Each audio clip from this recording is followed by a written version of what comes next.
Decision maker नाही. Decision घेणारे माननीय देवेंद्रजी आहेत आणि त्यांचे केंद्रीय सगळे स्तरावरचे नेते आहेत. तसं मी त्या माझ्या मुलाखतीमध्ये सांगितलं होतं की मी काय करावं आणि पक्षानं काय करावं हे शिवसेनेमध्ये जर मी सांगायला लागलो तर ते मला पहिले अधिकार आहेत का? मला ते अधिकार नाहीत. मी मंत्री असताना देखील, मी उद्योगमंत्री असताना देखील. त्यामुळे भाजप तर आमचा मोठा भाऊ आहे आणि त्याच्यामध्ये नेत्यांचे फार मोठे स्तर आहेत. तिथले महाराष्ट्रातले सगळे निर्णय हे देवेंद्रजी घेतात. त्याच्यामुळे नवीन आमच्या कोकणातले मित्र प्रमोद जठार साहेब आमदार झालेले आहेत. शेवटी संघटना बांधणं, संघटना वाढवणं हे प्रत्येक कार्यकर्त्याचं काम असतं आणि आपल्या कार्यकर्त्यांना ऊर्जा देण्यासाठी अशा पद्धतीची वक्तव्य कदाचित झाली असतील आणि मी त्याच्याकडे अतिशय खिलाडी वृत्तीनं बघतो. त्याच्यामध्ये कुठेही वाद आहे किंवा विवाद आहे अशातला भाग नाही. असं आहे की तुम्ही आता ज्या स्थानिक स्वराज्य संस्थांच्या निवडणुका आहेत त्याचा फॉर्म्युला ठरल्याची चर्चा आहे, नेमकी काय आणि तुम्ही कुठल्या जागेवर आग्रही? फॉर्म्युला अजिबात ठरलेला नाही. आम्हाला असं वाटतं की ह्या सगळ्या वरवरच्या गोष्टी आहेत. शेवटी ह्याचे निर्णय 3 नेते घेणार आहेत. आमच्या वतीनं माननीय एकनाथ शिंदेसाहेब, BJPच्या वतीनं देवेंद्रजी आणि राष्ट्रवादी काँग्रेस पार्टीच्या वतीनं सुनेत्रा रावेल. त्याच्यामुळं आम्ही आमचा प्रस्ताव जो काय आहे तो भारतीय जनता पार्टीकडे दिलेला आहे. समन्वय समितीच्या बैठकीमध्ये राष्ट्रवादी काँग्रेस पार्टीनं देखील दिलेला असेल. तिन्ही नेते चर्चा करून येत्या 2 दिवसामध्ये कोण किती जागा लढणार आहेत हे फायनल होईल. परंतु 17च्या 17 जागा महायुतीनं आम्ही लढू आणि 17च्या 17 जागा महायुती जिंकेल. एक सरन्यायाधीशांचं वक्तव्य मध्यंतरी चर्चेत आलं होतं. त्यानंतर एक कॉंग्रेस जनता पक्षाची स्थापना झाली आणि 5 दिवसात 1 कोटीवर फॉलोअर्ससुद्धा मिळाले. अशा पद्धतीनं त्यांच्या वक्तव्याचा निषेध युवा पिढी करताना दिसतो. मी आजच ते सगळं आपल्या चॅनलच्या माध्यमातून बघितलं आणि मी हे देखील अतिशय गांभीर्यपूर्वक सांगतो की कोणी काय वक्तव्य केलं याच्यापेक्षा युवा वर्गामध्ये अशा पद्धतीची एखादी भूमिका घ्यायचा जर वेळ आली किंवा असा निर्णय घेण्याची कधी संधी मिळाली तर युवा पिढी एकत्र येते. ह्याचं हे मला असं वाटतं की मूर्तिमंत उदाहरण आहे. त्याच्यामुळं तो पक्ष पुढे जाऊन काय करेल, काय करणार आहे हे काही मला काहीच माहिती नाही.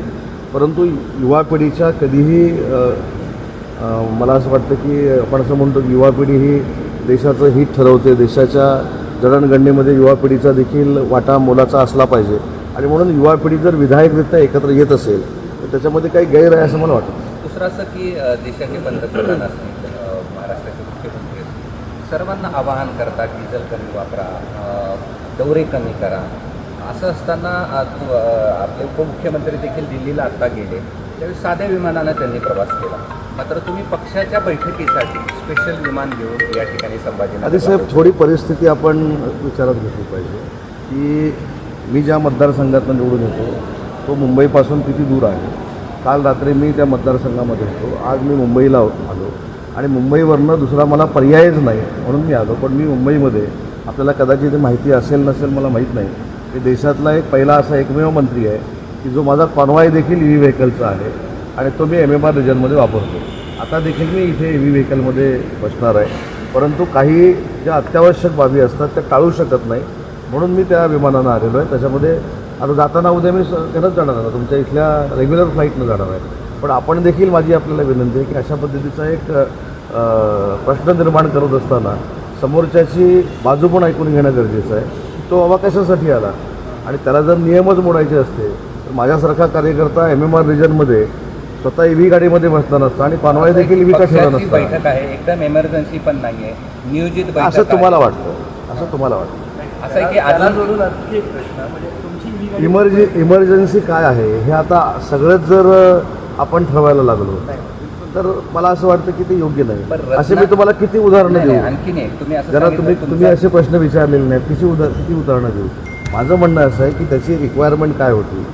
आपण आता 350 किलोमीटरवर जर राहत असाल आणि मला ही पक्षाची मिटिंग करायची असेल तर मी काही चालत येऊ शकत नाही किंवा रेल्वेनं पोचू शकत नाही किंवा गाडीनं पोचू शकत नाही. त्याच्यामुळे माझा कॉन्शियस क्लिअर आहे, माझं मन क्लिअर आहे. तुम्ही मला कितीही प्रश्न विचारले आणि अडचणीत आणण्याचा प्रयत्न केला तरी मी माझ्या ध्येयाशी एकनिष्ठ आहे आणि मी तसं वागतो. तुम्ही आत्ता बोलताना सांगितलं की तुमचा ताफा EV आहे, पण एक गाडी रत्नागिरीवरनं प्रवास करून आली आहे तुमच्या ताफ्यातली. तुम्हाला मला असं वाटतं तुम्ही टार्गेट धरूनच जर प्रश्न विचारला टार्गेट नाही आहे. आपण विधायक गोष्टी विचारू ना. खोटे प्रश्न असेल तर तुम्ही सांगा हे खोटे आहेत. नाही हो साहेब, गाडी तुमचं आली, नाही सगळं आली तुमचं आहे. सगळंच खरं नाही आली आहे तर असतं. नाही आली म्हणून चौथा सांगा. स्तंभ हा आमचा आधारस्तंभ आहे. तुमच्यामुळेच आम्ही लोकांना दिसायला लागलेलो आहे. त्यामुळे तुमच्याबद्दल 100% आदर आहे. परंतु एखादी गोष्ट राईचा पर्वत करण्यामध्ये काय अर्थ आहे असं मला वाटत नाही. माझं म्हणणं, मी अनेक वेळा छत्रपती संभाजीनगरला येतो, अनेक वेळा या ठिकाणी येतो.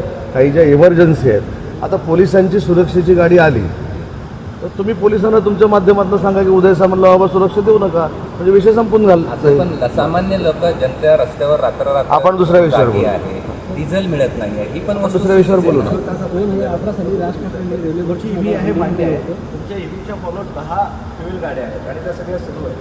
साहेब, एक लक्षात घ्या, संभाजीनगरला गेल्या 8 दिवसामध्ये अनेक नेते येऊन गेले. त्याचे पाहिजे ते व्हिडिओ क्लिप्स मी तुम्हाला देतो.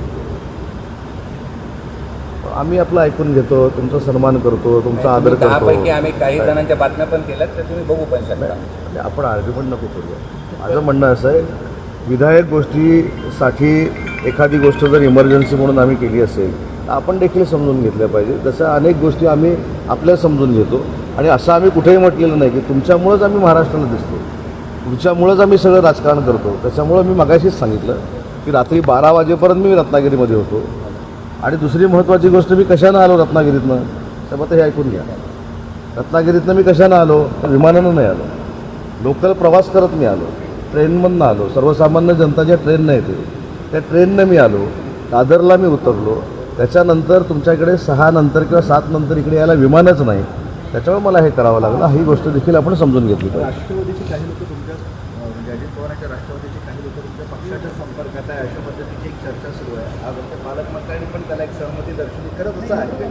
मला माहीत नाही, छत्रपती संभाजीनगरच्या पालकमंत्र्यांच्या संपर्कामध्ये जर ते असतील तर ते काही मला माहिती नाही. परंतु मुद्दा असा आहे की अजितदादांची राष्ट्रवादी काँग्रेस पार्टी ही आमच्याबरोबर मित्रपक्ष म्हणून काम करते. त्याच्यामुळं मला असं वाटतं की त्यांचा पक्ष फोडणं आणि त्यांच्यातले कार्यकर्ते किंवा आमदार आमच्याकडे घेणं हे काय आमचं ध्येय नाही. 2008 साली राज ठाकरेंनी रेल्वे भरती संदर्भात आंदोलन केलं होतं. पुरं अभावी देतात त्यांची निर्देश मुक्ती काय काय काय 2008 साली राज ठाकरेंनी रेल्वे भरती संदर्भात आंदोलन केलं होतं. पुरं अभावी आज त्यांची निर्देश मुक्ती करतात. शेवटी न्यायालयीन बाब आहे ना. जर पुरावे मिळाले नसतील तर त्यांची निर्दोष मुक्तता झालेली आहे. एक तो अभिजित जो आहे ज्याने ती पार्टी स्थापन केली, तो मूळचा महाराष्ट्रातला संभाजीनगरचा आहे, तर तो असं म्हणतोय की या सगळ्या माध्यमातून राजकारण बदलेल आणि हे सगळं राजकारण बदलून टाकेल ही कॉक्रोच पार्टी. तसं मी असं म्हणतो की त्यांनी त्यांच्या भूमिका मांडायला सुरुवात केलेली आहे. आता त्यांची भूमिका त्यांनी मांडली, ते राजकारणात येणार असतील, त्यांचे आमदार निवडून येणार असतील, त्यांचे खासदार निवडून येणार असतील, त्यांचे झडपी मेंबर निवडून येणार असतील, त्यांचे पंचायत समितीचे सदस्य निवडून येणार असतील, तर तो एक लोकशाहीतला भाग आहे ना. त्यांनी कुठलीतरी एखादी पार्टी सुरू केली किंवा त्यांचं संघटन युवा पिढीचं होतं आहे म्हणून मी त्यांच्याबद्दल नकारात्मक बोलणं हे काही योग्य नाही. मी मगाशीच सांगितलं की युवा पिढी एकत्र जर येत असेल तर ही चांगली गोष्ट आहे. SIR हा विषय जरी आज असला तरी आगामी विधान परिषदा निवडणुकीच्या दृष्टीनं पक्ष मजबूतीकरणासाठी तुमचे आणि नाही, आज SIRचा तर नक्कीच प्रश्न आहे. त्याच्यानंतर विधान परिषदेच्या बाबतीमध्ये देखील चर्चा आम्ही करू. त्याच्यानंतर आमचे गटप्रमुखापासून जिल्हाप्रमुखापर्यंत सगळी पदं भरलेली आहेत का ते आम्ही बघू. पालकमंत्र्यांनी आमच्या शासकीय समित्यांवर महायुतीच्या सगळ्या पदाधिकाऱ्यांना सामावून घेतलं आहे का, ही देखील याच्यामध्ये चर्चा होणार आहे. आणि अशी आढावा बैठक आणि 2 दिवस मी छत्रपती संभाजीनगरला आहे, ते उद्यासाठी काही प्रश्न राखून ठेवा. भाजपाने जे आहे ते संभाजीनगर आणि जालना जागेवर दावा केले त्यांचं असं म्हणा की आमचं संख्याबळ आता जास्त आहे.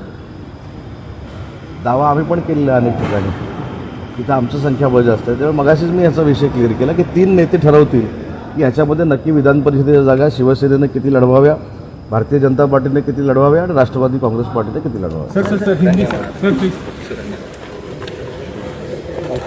सर ठीक आहे.